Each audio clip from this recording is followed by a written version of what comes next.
Hello everyone, welcome to Gyanalaya.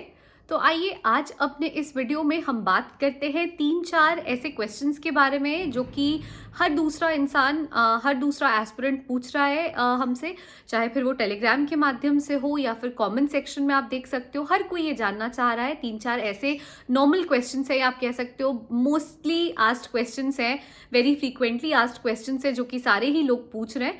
तो देखिए, मैं बताना चाहूँगी सबसे पहले तो इस वीडियो में कि 2-3 क्वेश्चंस जो हैं वो पहले मैं बता दूँ कि देखिए, लोग ये पूछ रहे हैं कि मैम जो टीजीटी मैथ्स है या फिर जो और नॉन टीचिंग वाले हैं उनके लिए जो वेटिंग लिस्ट है वो आएगी या नहीं आएगी। कुछ लोग ये भी पूछ रहे हैं कि मैम हम जो न्यू नोटिफिकेशन है वो कब तक एक्सपेक्ट करें ईएमआरएस के कॉन्टेक्स्ट में। अब तो वेटिंग लिस्ट निकल चुकी, वेटिंग लिस्ट आ गई है, हम तो न्यू नोटिफिकेशन कब तक एक्सपेक्ट कर सकते हैं। कुछ ऐसे भी लोग हैं जो ये पूछ रहे हैं कि मैम तो अब जो ईएमआरएस 2.0 का फेज हमें देखने को मिलेगा, क्योंकि इन लोगों ने वेटिंग लिस्ट निकाल दी है, तो क्या अब वहाँ पे हमें सीटें कम देखने को मिलेंगी या जो रिक्रूटमेंट प्रक्रिया होगी ईएमआरएस 2.0 में वहाँ कम सीट्स निकाली जाएगी। तो आइए इन तीनों का जो 3 सवाल है उन तीनों के जो कि है आंसर्स जानते हैं हम आज के वीडियो के माध्यम से ज्ञानालय पे। तो उम्मीद करूंगी आप सब अंत तक मेरे साथ जुड़े रहेंगे। देखिए, सबसे पहले तो मैं बता दूं कि जो सबसे ज़्यादा पूछा जा रहा है सवाल वो है कि टीजीटी मैथ्स है और नॉन टीचिंग है, क्या उनके लिए वेटिंग लिस्ट नहीं आएगी। देखिए, आप ये चीज़ क्यों नहीं समझ रहे हैं कि 10% का जो क्राइटेरिया है वेटिंग लिस्ट वालों के लिए, आप कहो कि लिस्ट निकालने का और जो सीट्स है, जो वेकेंट सीट्स है उन्हें वेटिंग वाले कैंडिडेट से भरने का, वो सारे ही आप कहो पोस्ट के लिए, सारे ही मतलब कैटेगरीज के लिए लागू होता है। तो ऐसा नहीं है कि अगर पीजीटी मैथ्स का निकल गया है या टीचिंग वालों का निकल गया है तो फिर टीजीटी मैथ्स का नहीं निकलेगा या फिर नॉन टीचिंग वालों का नहीं निकलेगा। वेटिंग लिस्ट ऐसी चीज है, देखिए एग्जाम अगर उन लोगों ने सबका लिया है, सारे ही पोस्ट का, सारे ही कैटेगरी वाइज लोगों का एग्जाम लिया है, तो वो कैसे वेटिंग लिस्ट नहीं निकालेंगे आप बताओ, या फिर कैसे एक कैटेगरी के लिए निकालेंगे, पीजीटी का निकालेंगे या टीजीटी का, और पीजीटी का निकल गया तो टीजीटी का नहीं निकाल रहे, या वाइस वर्सा टीजीटी का निकाल दिया और पीजीटी का नहीं निकालेंगे। ऐसा नहीं कर सकते। और ये भी नहीं होगा कि टीचिंग वालों के लिए ही, माफ कीजिएगा, सिर्फ वेटिंग लिस्ट निकलेगी। आखिर जो और लोग हैं जिन लोगों ने एग्जाम्स दिए हैं, फिर चाहे वो नॉन टीचिंग के ही कैटेगरी में क्यों ना फॉल कर रहे हो, उनके लिए वेटिंग लिस्ट नहीं निकलने का क्या कारण है ना। तो आप ये चीज़ अपने माइंड से सबसे पहले तो हटा दो कि वेटिंग लिस्ट नॉन टीचिंग वालों के लिए नहीं निकलेगी। देखिए, मैंने पहले भी बताया था कि दिसंबर अंत तक जो कि आपको वेटिंग लिस्ट देखने को मिलेगी। और देखिए, मैंने आपको टाइम गैप बढ़ा के ही बताया, दिसंबर मिड में ही आप देखो या स्टार्टिंग दिसंबर में ही आप देखो, आपको वेटिंग लिस्ट देखने को मिल रही है। अब तो इन्होंने officially roll numbers, time, venue, जो डीवी का आप कहो कि जो इनको डीवी करना है, सब कुछ इन लोगों ने इन्फॉर्म कर दिया है कि भाई आपको इस दिन आना है, इस डेट पे एनटीआरआई पे अपीयर होना है इस सब्जेक्ट के लिए। तो सब कुछ इन लोगों ने लिस्ट जारी कर दी है। जिन लोगों के लिए इन लोगों ने अभी तक लिस्ट नहीं जारी की है वो भी देखिए इन द प्रोसेस है, और उस पर भी काम चल रहा है। और बहुत जल्द जो कि आपको उन लोगों के लिए भी वेटिंग लिस्ट देखने को मिलेगी। पहले हो सकता है उसमें भी ये वही प्रक्रिया अपनाएं, पहले मेल्स करें और मेल्स के फॉर्म पे इन्फॉर्म करने पर या मेल्स के माध्यम पे जब ये इन्फॉर्म कर दें उसके बाद जो कि उनके लिए भी लिस्ट जारी कर दें, है ना। तो कुछ कहा नहीं जा सकता है, हो सकता है दिसंबर मिड तक आपको उन लोगों के लिए भी वेटिंग लिस्ट देखने को मिल जाए। सबसे पहली चीज तो हर कैटेगरी के लिए वेटिंग लिस्ट तो निकलेगा ही निकलेगा, ये चीज आप क्लियर कर लो। दूसरी चीज जो लोगों ने पूछी है कि मैम न्यू नोटिफिकेशंस जब निकलेंगे अब ईएमआरएस 2.0 में, तो अब उसमें क्या सीटें कम हो जाएगी। आप एक बात बताओ, 38,000 वैकेंसीज की बात कर रखी है इन लोगों ने।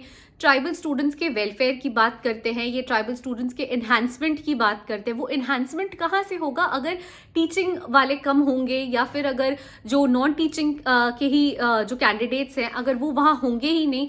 ये बच्चों को रख लेंगे, रेसिडेंशियल स्कूल है तो बच्चों को सिर्फ पढ़ाएंगे क्या, टीजीटी पीजीटी के लोगों को हायर कर लेंगे, वहां पे उनको सिलेक्ट करके रख लेंगे, खाना नहीं खिलाएंगे। या नॉर्मल और दिनचर्या जो है, हॉस्टल वार्डन है, हॉस्टल में जो एक कहो आपकी प्रॉपर उन बच्चों का जो नरिशमेंट है, काउंसलर्स हैं या फिर जो भी और है जिसकी ज़रूरत है, स्टाफ नर्स हैं, तो क्या उन लोगों को नहीं रखेंगे ये, या फिर वाइस वर्सा उन लोगों को रख लेंगे और पढ़ाने के लिए किसी को नहीं रखेंगे। आप ही खुद ही बताओ। तो देखो ऐसा नहीं होगा कि सीट्स घट जाएंगी। 38,000 सीटों की बात हुई है, 10,000 अप्रोक्स 10,000 जो की है सीट्स निकाली गई थी। उन सीटों में जो वेकेंट सीट्स थी उसे वेटिंग लिस्ट के द्वारा भरा जा रहा है। बाकी जो भी 28,000 सीट्स है वहां पे तो उनको वहां पे आप कहो कि उनको तो सीट्स निकालने ही निकालने ना उन 28,000 के लिए। वहां पे इन वेटिंग लिस्ट का उन सीटों पे कोई प्रभाव नहीं पड़ने वाला है। ये वेटिंग लिस्ट जो वेकेंट सीट्स है उनके लिए निकाली जा रही है, ठीक है। तो जो फर्स्ट टाइमर्स हैं, मैं समझ रही हूँ कि आपको ये सब कंफ्यूजन हो रहा होगा, लेकिन आप इन सारी चीजों से ऊपर उठकर अपने पढ़ाई पर ध्यान दो। वेटिंग लिस्ट का कहीं से भी कोई इम्पैक्ट जो नई निकलने वाले सीट्स है उनमें नहीं रहेगा। 10,000 या 10,000 प्लस ही आपको वैकेंसीज देखने को मिलेगी EMRS 2.0 के लिए। और वेटिंग लिस्ट के थ्रू जो वेकेंट सीट्स अभी हैं उनको भरने की प्रक्रिया की जा रही है, ठीक है। तो आई होप कि दूसरा क्वेश्चन भी मैंने आंसर कर दिया है। अब देखिए जो तीसरा क्वेश्चन है कि मैम EMRS 2.0 के लिए हमें नोटिफिकेशन कब देखने को मिलेगा। देखिए इन लोगों ने आप देखो समय रहते इन लोगों ने जो की है कमान कस लिया है नेस्ट ने, और ना सिर्फ एनहांसमेंट ना सिर्फ efficiency but then overall growth के लिए जो की है, ओवरऑल डेवलपमेंट के लिए, सिर्फ स्टूडेंट्स की मैं बात नहीं कर रही हूँ, EMRS की भी मैं बात कर रही हूँ। तो ओवरऑल डेवलपमेंट के लिए both for students as well as EMRS across India, ये जो की है रिक्रूटमेंट प्रोसीजर को जो इन्होंने गलती की है ESSC के समय 2023 के समय उसको सुधार रहे हैं और रिजर्व में कैंडिडेट्स बुला रहे हैं, ठीक है। अब जो ये रीस्केड्यूलिंग या फिर आप कहो कि जो स्केड्यूल बना के ये लोगों को बुला रहे हैं DV प्रक्रिया के लिए, उसमें तो थोड़ा टाइम लगेगा ना, लेकिन फिर भी जो नए नोटिफिकेशंस हैं वो आपको जनवरी के अंत तक या फरवरी में बिल्कुल देखने को मिल जाएंगे। इसलिए उसमें आप मतलब कोई संदेह मत करो कि अरे अभी तो ये वेटिंग का प्रक्रिया अब इन लोगों ने शुरू कर दिया है तो ये लंबी चलेगी, तो अभी वैकेंसी बहुत टाइम बाद देखने को मिलेगी हमें, न्यू नोटिफिकेशन बहुत लेट से होगा, ऐसा नहीं है। फर्स्ट क्वार्टर आते आते ये जो कि एग्जाम्स भी करवा देंगे, आप ये चीज मानकर चलो, है ना।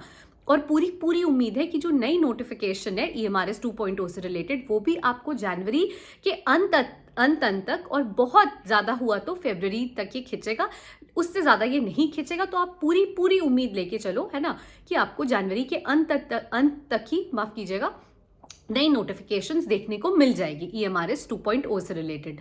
तो आई होप कि जो बेसिक डाउट्स था EMRS से रिलेटेड, फिर चाहे वो बाकी सब्जेक्ट्स की या बाकी नॉन टीचिंग वालों की वेटिंग लिस्ट अभी क्यों नहीं निकल रही है उससे रिलेटेड हो, या फिर कहीं इसका प्रभाव आने वाले सीटों पे तो नहीं पड़ जाएगा क्योंकि ये वेटिंग लिस्ट निकाल रहे हैं, या अब जब वेटिंग लिस्ट की प्रक्रिया चल रही है तो अभी इन्हें टाइम लगेगा नए एग्जाम्स को कंडक्ट करने में। इन तीनों को मैंने वेल एक्सप्लेन कर दिया है अपने इस वीडियो में ज्ञानालय के माध्यम से।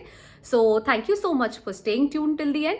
Please do like, share and subscribe Gyanalaya, and please stay tune. Thank you.